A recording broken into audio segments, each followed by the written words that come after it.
Creuza Maria Oliveira é uma mulher negra, 65 anos, trabalhadora doméstica aposentada, né? Estou aposentada e militante da luta por igualdade, contra o racismo e todo tipo de opressão.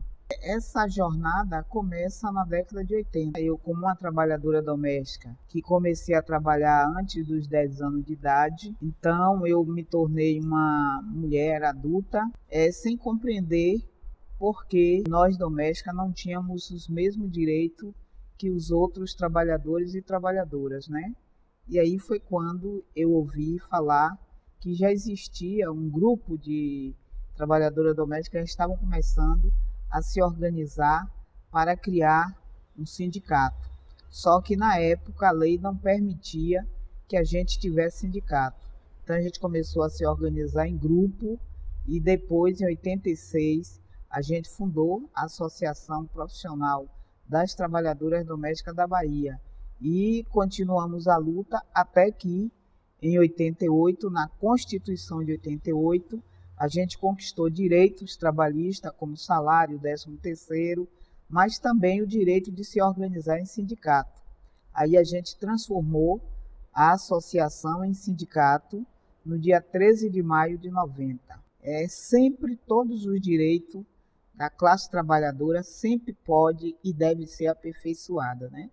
Porém, a gente teve uma conquista importante, que foi a PEC, que foram muitos anos de luta, né, lutando para conseguir a PEC 72. Depois da PEC 72, a gente conquistou a Lei 150, né, que nós sabemos que os 3 poderes nos empregam, o Executivo, o Judiciário e o Legislativo. Então, conseguir leis que venham garantir os direitos para a nossa categoria não é fácil, porque é uma luta muito desigual. E para nós, como categoria que não tem nossa organização não tem a mesma força dos demais sindicatos de categorias, né, reconhecidas há muito tempo, não foi fácil a gente conseguir ir avançando nos direitos e conseguir a PEC, que agora vai completar 10 anos dessa conquista muito importante, apesar de ainda não ser respeitada como deveria. A Lei 150 ainda não é respeitada como deveria ser, né? Não existe uma fiscalização, não existe uma forma de fazer com que a lei seja cumprida. Então, a gente depende muito do trabalho de conscientização, né, tanto da categoria como da sociedade de modo geral. A fiscalização é importante, mas também a mudança de mentalidade. A sociedade ainda vê as trabalhadoras domésticas como objeto, né, como móvel da sua casa, como a época da escravidão, que essa trabalhadora não tem direito, não deve ter direito a estudar, a ter sua moradia, a ter sua família. Ainda tem a visão da Casa Grande Senzala, né, onde aquelas pessoas escravizadas estavam ali próximo da Casa Grande, que a qualquer momento estava servindo ao seu senhor ou à sua senhora. Então ainda se vê a trabalhadora doméstica ainda dessa forma, né? Com certeza teve mudança, sim. Eu estou presidenta de honra da Federação Nacional das Trabalhadoras Domésticas. Fui presidenta por quase 12 anos da Federação Nacional e eu pude acompanhar de norte a sul a situação das trabalhadoras domésticas em todas as regiões. É claro que o norte e nordeste é onde existe ainda muita exploração, muitas desigualdades, né? Mas a gente avançou, sim, porque se a gente for observar a época da minha avó, da minha bisavó, da minha mãe, com certeza muita coisa mudou, inclusive as leis, porque até 1972, a gente não tinha direito a nada. Em 72, a gente conquistou o direito da carteira assinada, 20 dias de férias e a contribuição da Previdência. Então, de carteira assinada, nós temos direito a 50 anos, esse ano, completa 50 anos do direito à carteira assinada. Aí depois a luta continuou, fomos conquistando outros direitos, mas ainda é muito difícil ser respeitado esses direitos, né? O perfil da trabalhadora doméstica aqui na Bahia em todo o Brasil, mas em especial a Bahia, ainda são as mulheres negras, são as mulheres periféricas, são as mulheres com baixa escolaridade, até que hoje melhorou um pouco a escolaridade das trabalhadoras domésticas, são mulheres mães sozinhas, né, que acabam tendo que trabalhar para manter sua família, né, são a remo de família, né? Então, esse é o perfil das mulheres, e mulheres, né, na sua grande maioria, são mulheres que está nessa área do trabalho doméstico. Com certeza, o sindicato completou 33 anos esse ano, 13 de maio, completou 33 anos, e desses 33 anos, a gente só teve avanço, com certeza avanços significativos para a nossa categoria. O fato de já ter um sindicato já foi um avanço, ou já é um avanço, né? Além disso, a gente aqui no sindicato, a gente conquistou muitas coisas importantes, inclusive a visibilidade do trabalho doméstico, a gente conseguiu políticas públicas na área de moradia, né? Conquistamos um conjunto habitacional para as trabalhadoras domésticas. O sindicato conquistou cursos de capacitação que a gente desenvolve com a categoria, que não é só a capacitação para a trabalhadora servir os patrões e patroas, mas sim uma capacitação para que ela possa melhorar sua força de trabalho, sua mão de obra, mas também a questão social, seus direitos trabalhistas, a questão de gênero, raça, classe, Estatuto da Criança e Adolescente, do idoso, os acidentes no local de trabalho, os assédios morais e sexual que acontecem no local de trabalho. Então, o curso de capacitação discute tudo isso, ou seja, capacita a trabalhadora doméstica não só para servir no trabalho, mas também para a sua cidadania no dia a dia, né? A região do Norte e Nordeste é onde existe mais exploração, menos carteira assinada, né? Aí quando a gente vai para a região Sul, é uma situação melhor, questão salarial é melhor, tem muito mais trabalhadora com carteira, registro em carteira, tem uma visão melhor das condições de trabalho dessas trabalhadoras no Sul. Porém, aí quando você vai para o Sudeste, Centro-Oeste, o salário, mesmo sendo menor, sendo melhor do que o Nordeste e o Norte, mas ainda existe exploração porque existem muitas imigrantes que saem da região Nordeste para ir para São Paulo, Rio de Janeiro, trabalhar lá nesses locais. E claro que lá também se dá a exploração. Inclusive, em São Paulo, tem muitas trabalhadoras domésticas vindas de outros países que também vivem situação de exploração, como é o caso do México, do Chile, Paraguai, Uruguai, Argentina, trabalhadoras que vêm desses países para o Brasil e também são exploradas. E a nossa federação também faz um trabalho com essas mulheres imigrantes que vêm de outros países para trabalhar no trabalho doméstico, né?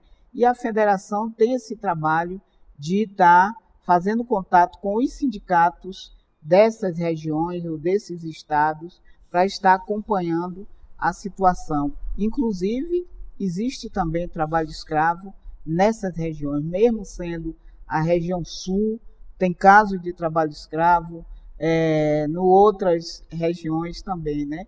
E onde tem mais acontecendo resgate de trabalho escravo é aqui na Bahia. A Bahia, de todos os estados, é o estado que mais tem caso de trabalho escravo, de trabalho doméstico, né? Com certeza é muito importante as duas comendas, tanto a 2 de julho, né, a de 2 de julho, que é a data histórica do nosso estado, do nosso, né, onde a gente tem uma luta pela independência da Bahia e continuamos lutando, não foi só no 2 de julho, mas o tempo todo a gente vive lutando pela independência do nosso povo brasileiro, da nossa população negra, e a gente sabe tudo começou aqui na Bahia, né? E com certeza é uma luta importante. E sobre a questão do doutor honoris causa, né? O título do doutor honoris causa, isso aí é a academia reconhecendo os mais de 80 anos de organização sindical das trabalhadoras domésticas no Brasil.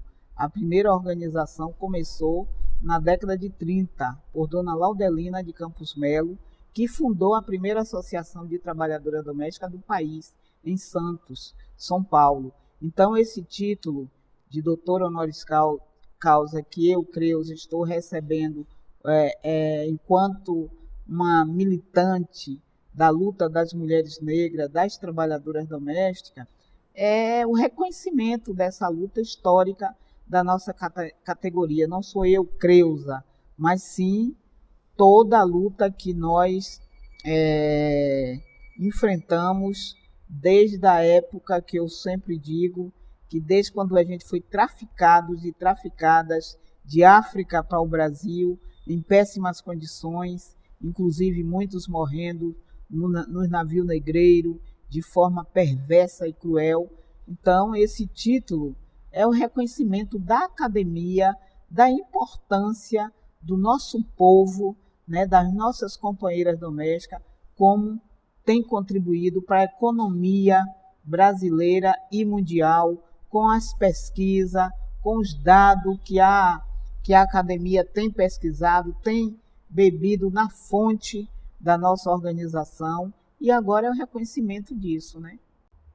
Continua muitas dificuldades, teve avanço sim, a gente não pode negar os avanços que nós tivemos. Hoje a gente tem trabalhadoras domésticas fazendo faculdade, né? E antigamente eram todas analfabetas, né? Não tinha oportunidade de estudar. Isso cresceu, a questão da escolaridade. Nós temos as trabalhadoras com a lei 150, que hoje elas têm sua moradia, né? Com a política de Minha Casa Minha Vida, muitas conseguiram sua moradia própria, que a grande maioria morava no local de trabalho, era aquela relação Casa Grande-Senzala, a gente estava ali trabalhando e morando no local de trabalho, em um quarto insalubre, em um quarto apertado, que não dava nem para 2 pessoas se locomover dentro desse quarto. Então, houve sim mudança, mas ainda existe desigualdade, que é a questão do cumprimento da lei. A gente aqui recebe no sindicato, todos os dias, trabalhadoras que chegam aqui, que têm 20 anos, 30 anos na casa trabalhando, sem registro em carteira, muitas ainda nunca tiraram férias, e, no entanto, são 50 anos do direito à carteira assinada, né? E aí, né? Então, como eu digo, é preciso mudança de mentalidade, e as pessoas que empregam entender que a trabalhadora doméstica ela é tão profissional, tão trabalhadora como qualquer outra categoria. E, inclusive, a emancipação de outras mulheres, das mulheres brancas, se deu através das mulheres negras, as trabalhadoras domésticas que estavam dentro das casas, né, trabalhando, tomando conta dos filhos, das patroas, cuidando da casa e oportunizando as patroas a irem para a faculdade, irem trabalhar, né? Então, nada mais do que justo se respeitar o direito dessa categoria, né? Na verdade, a questão da diarista cresceu muito depois da Constituição de 88, depois da PEC. Foi um processo que foi aumentando, mas ainda tem muita trabalhadora que só trabalha em uma casa só, mas existe aquelas que trabalham em várias casas, que a pessoa trabalhar como diarista é muito precário. O trabalho doméstico, no modo geral, já é precário, né? E quando a pessoa trabalha de diarista, mais ainda fica precarizada, né? Porque ela está trabalhando em várias casas, sem registro em carteira, sem salário, muitas recebe pela diária, trabalha mais de 8 horas de serviço e você imagine com a pessoa trabalhando todos os dias, fazendo várias funções, em um dia só, dando conta de todo o serviço da casa, né? E mais de 8 horas, e isso seguido, sem ter férias, sem ter folga, isso é desgastante demais para a pessoa, né? Então, a gente tem lutado, inclusive, para que a diarista tenha direito como qualquer outra trabalhadora que trabalha um dia ou 2 dias na semana e é reconhecido como vínculo, que é o caso do professor, é o caso do médico, é o caso de outras categorias que só trabalha 2 dias na semana ou um dia e é reconhecida. A Lei 150 já garante a partir dos 3 dias o vínculo, mas a gente conhece trabalhadoras que trabalham 2 dias numa casa, 10 anos, 5 anos, 10 anos, e dizem que não tem vínculo. Como é que não tem vínculo? Como que não tem vínculo? Se a pessoa está lá trabalhando, ela cumpre ordem, cumpre horário, né? Ou seja, 2 vezes na semana ela está lá, naquele dia, naquele horário, durante 5, 6 anos, e a lei que nos discrimina, sempre a lei deixa brecha, né, dizer que não existe vínculo nessa categoria. Ainda é uma luta que a FENATRAD, Federação Nacional das Trabalhadoras Domésticas, e os sindicatos ainda estão na luta para o reconhecimento daquelas pessoas que trabalham um dia ou 2 dias na semana. Uma outra coisa que a gente luta é contra o MEI. Trabalhadora doméstica, seja ela diarista, seja ela trabalhando em uma casa só, ela não é microempreendedora individual, né? Microempreendedor ou empreendedor individual é a pessoa que monta um salão, seu próprio salão, é uma pessoa que trabalha com alimento, né? A baiana do acarajé, que o acarajé, o tabuleiro ali, o empreendimento é dela, aí sim, ela é microempreendedora. Agora, uma pessoa que vai lá, cumpre ordem, horário, e está lá vendendo sua mão de obra para alguém, ela não é microempreendedora. Isso tem prejudicado muito a categoria. Aqui na Bahia, a gente tem mais de 5 mil trabalhadoras microempreendedoras, ou seja, inscrita como microempreendedora, e ela não é microempreendedora. Olha, os entraves sociais são muitos, a gente sabe, mas o que a gente defende é que não exista criança e adolescente no trabalho doméstico, lugar de criança, nem no trabalho doméstico, nem nenhum outro trabalho, né? Lugar de criança é na escola, né? E todas nós que estamos hoje na liderança dos sindicatos e da FENATRAD, que estamos no trabalho doméstico, todas nós começamos na infância ou na adolescência no trabalho doméstico, tivemos que deixar a escola ou nem fomos à escola, né? Então, a gente luta para que nossas crianças e nossos adolescentes não vá trabalhar no emprego doméstico, nem em outro trabalho, e sim estudar.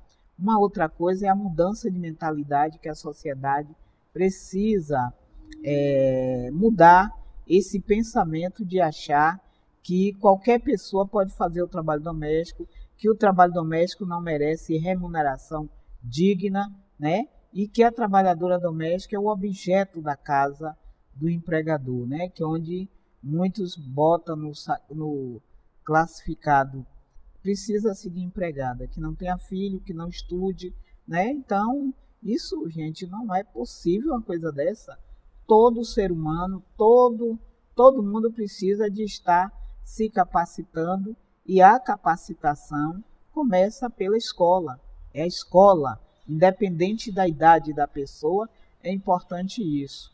A outra coisa é a questão da mentalidade dos nossos juízes, né? Que infelizmente as decisões na Justiça do Trabalho sempre foi vergonhosa e continua sendo, porque nós sabemos quem é que está lá julgando a questão da trabalhadora doméstica. São os patrões, que eles têm uma empregada ou uma trabalhadora lá nas suas casas, trabalhando no seu sítio, no seu apartamento. Então, esses juízes, né, acabam julgando pensando no seu umbigo, né? Ou seja, julgando desigual, julgando de forma racista, machista e de forma mesmo de discriminar essa categoria que é tão importante para essa sociedade. A gente sempre aqui no nosso sindicato, a gente diz, se a nossa categoria tivesse a consciência da importância da força do seu trabalho e resolvesse fazer uma greve, a sociedade ia entender, ia perceber a importância da nossa mão de obra, a importância dessa categoria. Então, o sindicato continua lutando por moradia, por creche e por escola a tempo integral, até porque muitas trabalhadoras saem para cuidar dos filhos das outras pessoas, enquanto seus filhos ficam ao Deus dará. Uma criança maior tomando conta da menor, e isso não é possível. A gente quer creche, quer escola, quer moradia digna, né? É isso que o sindicato vai continuar lutando, né?